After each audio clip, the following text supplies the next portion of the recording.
ਤੇ ਸ਼ਰਮਾ ਜੀ 1 ਕਰੋੜ 1 ਰੁਪਈਆ ਤਨਖਾਹ ਲੈਣ ਵਾਲਾ ਕਹਿੰਦੇ 41 ਕਰੋੜ ਰੁਪਈਏ ਦੇ ਘਪਲੇ 'ਚ ਚੱਕਿਆ ਗਿਆ ਜੀ। ਦੇਖੋ, ਪੰਜਾਬ ਦੇ ਵਿੱਚ ਈਡੀ ਜਦੋਂ ਵੀ ਆਉਂਦੀ ਆ ਜੀ। ਤਦ ਸਰਕਾਰ ਨੂੰ ਬਹੁਤ ਫਿਕਰ ਪੈਂਦੀ ਆ। ਹੂੰ। ਵੈਸੇ ਤਾਂ ਇਸ ਮੌਕੇ ਆਮ ਆਦਮੀ ਪਾਰਟੀ ਦੇ ਲਈ ਈਡੀ ਇੱਕ ਵੱਡੀ ਮੁਸੀਬਤ ਬਣ ਗਈ ਆ। ਪਹਿਲਾਂ ਉਹਨਾਂ ਦੇ ਸਤਿੰਦਰ ਜੈਨ ਚੱਕਿਆ, ਫਿਰ ਉਹਨਾਂ ਦਾ ਮਨੀਸ਼ ਸਿਸੋਦੀਆ ਚੱਕਿਆ ਗਿਆ, ਫਿਰ ਸੰਜੇ ਸਿੰਘ ਚੱਕਿਆ ਗਿਆ ਤੇ ਹੁਣ ਕੇਜਰੀਵਾਲ ਤੇ ਤਲਵਾਰ ਲਟਕਦੀ ਆ।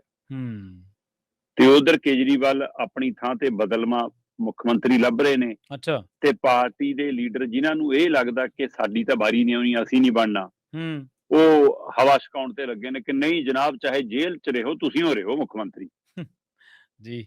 ਉਹਨਾਂ ਨੂੰ ਲੱਗਦਾ ਕਿ ਜੇ ਅਸੀਂ ਨਹੀਂ ਬਣਦੇ ਤਾਂ ਕੋਈ ਹੋਰ ਨਾ ਬਣੇ।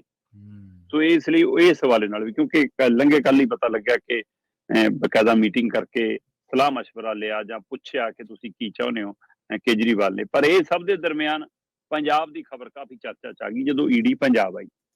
ਪਹਿਲੀ ਗੱਲ ਤਾਂ ਜੀ, ਪੰਜਾਬ ਦੇ ਵਿੱਚ ਈਡੀ ਦੀ ਆਮ ਆਦਮੀ ਪਾਰਟੀ ਦੇ ਹਵਾਲੇ ਨਾਲ ਦੂਜੀ ਕਾਰਵਾਈ ਹੈ ਜੀ।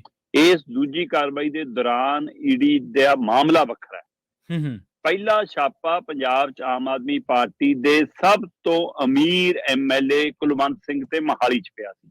ਠੀਕ ਹੈ। ਔਰ ਮੋਹਾਲੀ ਦੇ ਨਾਲ ਨਾਲ ਉਹਦੇ ਬਾਕੀ ਟਿਕਾਣਿਆਂ ਤੇ ਵੀ ਛਾਪੇਮਾਰੀ ਹੋਈ ਸੀ।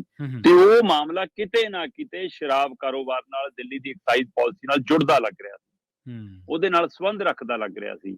ਪਰ ਅੱਜ ਦੀ ਤਰੀਕ ਦੇ ਵਿੱਚ ਜੋ ਮਾਮਲਾ ਸਾਹਮਣੇ ਆ ਰਿਹਾ, ਇਹ ਗੱਜਣ ਮਾਜਰੇ ਦਾ ਇੱਕ ਪੁਰਾਣਾ ਮਾਮਲਾ ਹੈ, ਉਹਦੇ ਭਰਾਵਾਂ ਦਾ ਪੁਰਾਣਾ ਮਾਮਲਾ ਹੈ। ਇਹ ਬੈਂਕ ਤੋਂ ਲੋਨ ਲੈ ਕੇ ਮੁੱਕਰਨ ਵਾਲੇ ਮਾਮਲੇ ਨੇ, ਲੋਨ ਸਹੀ ਅਦਾ ਨਾ ਕਰਨ ਵਾਲੇ ਮਾਮਲੇ ਨੇ, ਜਾਂ ਲੋਨ ਜਿਹੜੇ ਕੰਮ ਲਈ ਲਿਆ ਉਸ ਕੰਮ ਲਈ ਨਾ ਵਰਤਣਾ ਤੇ ਸਮੇਂ ਸਿਰ ਨਾ ਮੋੜਨਾ, ਉਹਦੇ ਮਾਮਲੇ ਨੇ। ਠੀਕ ਹੈ।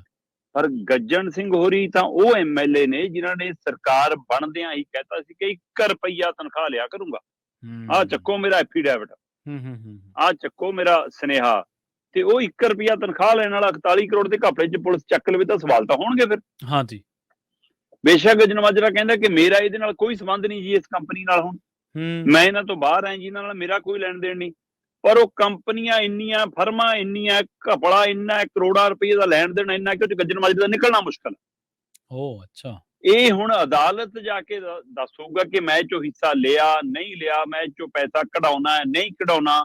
ਫਿਲਹਾਲ ਉਹਦੇ ਭਰਾ, ਭਤੀਜਾ ਤੇ ਉਹ ਖੁਦ ਇਸ ਮਾਮਲੇ 'ਚ 40 ਕਰੋੜ 90 ਲੱਖ ਰੁਪਈਆ, ਲਗਭਗ 41 ਕਰੋੜ ਦਾ ਇਹ ਮਾਮਲਾ, ਜਿਹਦੇ 'ਚ ਗੱਜਣ ਮਾਜਰਾ ਫਸੇ ਨੇ। ਵੈਸੇ ਇੱਕ ਹੋਰ ਪਹਿਲੂ ਵੀ ਹੈਗਾ ਕਿ ਪੰਜਾਬ 'ਚ ਉਹ ਕੱਲ ਵਿਕਰਮ ਮਜੀਠੀਆ ਕਹਿ ਰਿਹਾ ਸੀ ਕਿ ਲਓ ਜੀ ਆਪ ਇਮਾਨਦਾਰ, ਆਪ ਦੀ ਇੱਕ ਹੋਰ ਵਿਕਟ ਡਿੱਗੀ। ਠੀਕ ਹੈ ਜੀ। ਸੋ ਜਿਹੜੀਆਂ ਉਹ ਵਿਕਟਾਂ ਦੀ ਗੱਲ ਕਰ ਰਹੇ ਸੀ, ਮੈਨੂੰ ਲੱਗਦਾ ਉਹ ਵਿੱਚੇ ਪੰਜਾਬ ਸਰਕਾਰ ਦੀ ਜਾਂ ਵਿਜੀਲੈਂਸ ਵਾਲੀ ਵਿਕਟਾਂ ਦੀ ਵੀ ਮਤਲਬ ਜਾਣਕਾਰੀ ਲੈ ਗਏ, ਉਹਨਾਂ ਦਾ ਵੀ ਹਿਸਾਬ ਕਿਤਾਬ ਨਾਲੇ ਕਰ ਗਏ। ਕਿਉਂਕਿ ਇਹਦੇ ਵਿੱਚ ਬਕਾਇਦਾ ਤੌਰ ਤੇ ਜੇਕਰ ਦੇਖਿਆ ਜਾਵੇ ਤਾਂ ਉਹ ਵਿਜੇ ਸਿੰਗਲਾ ਸਭ ਤੋਂ ਪਹਿਲਾਂ ਕਰਦੇ ਨੇ ਤੇ ਉਸ ਮਾਮਲੇ ਦੇ ਵਿੱਚ ਵੀ ਕਿਤੇ ਨਾ ਕਿਤੇ ਐਕਸ਼ਨ ਹੁੰਦਾ। ਫਿਰ ਉਸ ਤੋਂ ਬਾਅਦ ਦੂਸਰੇ ਇਹਨਾਂ ਦੇ ਐਮਐਲਏ, ਮਤਲਬ ਕਿ ਸਰਾਰੀਅਰ ਦਾ ਮਾਮਲਾ ਆ ਜਾਂਦਾ, ਮੰਤਰੀ ਦਾ। ਫਿਰ ਇਹਨਾਂ ਦਾ ਅਮਿਤ ਰਤਨ ਦਾ ਮਾਮਲਾ ਆ ਜਾਂਦਾ। ਸੋ ਇਹ ਤਿੰਨੇ ਚਾਰੇ ਮਾਮਲੇ ਵੀ ਉਸੇ ਤਰ੍ਹਾਂ ਦੇ ਮਾਮਲੇ ਨੇ ਜਿਹੋ ਜਿਹੇ ਪਹਿਲੇ ਮਾਮਲੇ ਹੁੰਦੇ ਰਹੇ ਨੇ।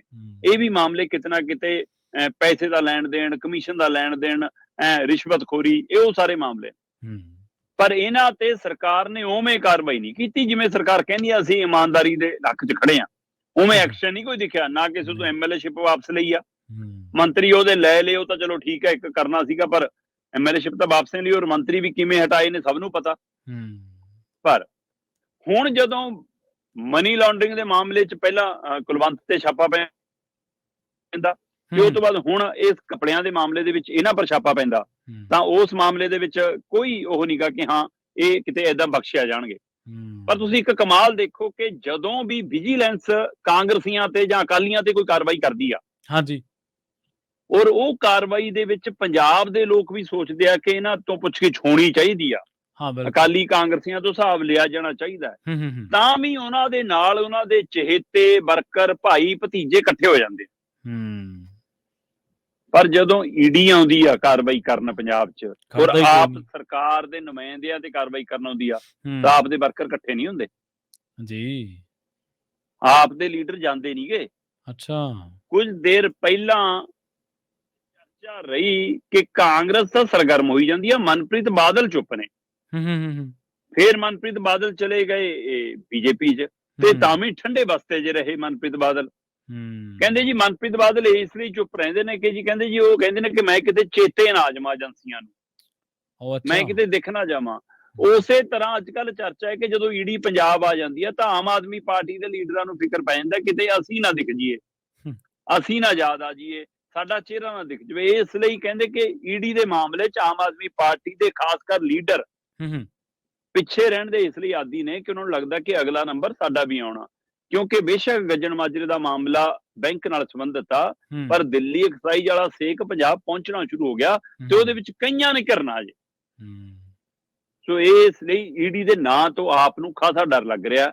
ਸੱਚਾਈ ਕੀ ਹੈ ਇਹ ਅਦਾਲਤਾਂ 'ਚ ਜਾ ਕੇ ਪਤਾ ਲੱਗੂਗਾ ਜੀ। ਹਾਂ ਬਿਲਕੁਲ, ਡਰ ਤਾਂ ਫਿਰ ਲੱਗਣਾ ਹੀ ਹੈ ਜਦੋਂ ਈਡੀ ਨੇ ਤਾਂ ਦੂਜਾ, ਮੇਰੇ ਖਿਆਲ ਦੂਜੇ ਵਿਧਾਇਕ ਨੇ ਸ਼ਰਮਾ ਜੀ, ਮੋਹਾਲੀ ਵਾਲੇ ਕੁਲਵੰਤ ਸਿੰਘ ਤੋਂ ਬਾਅਦ।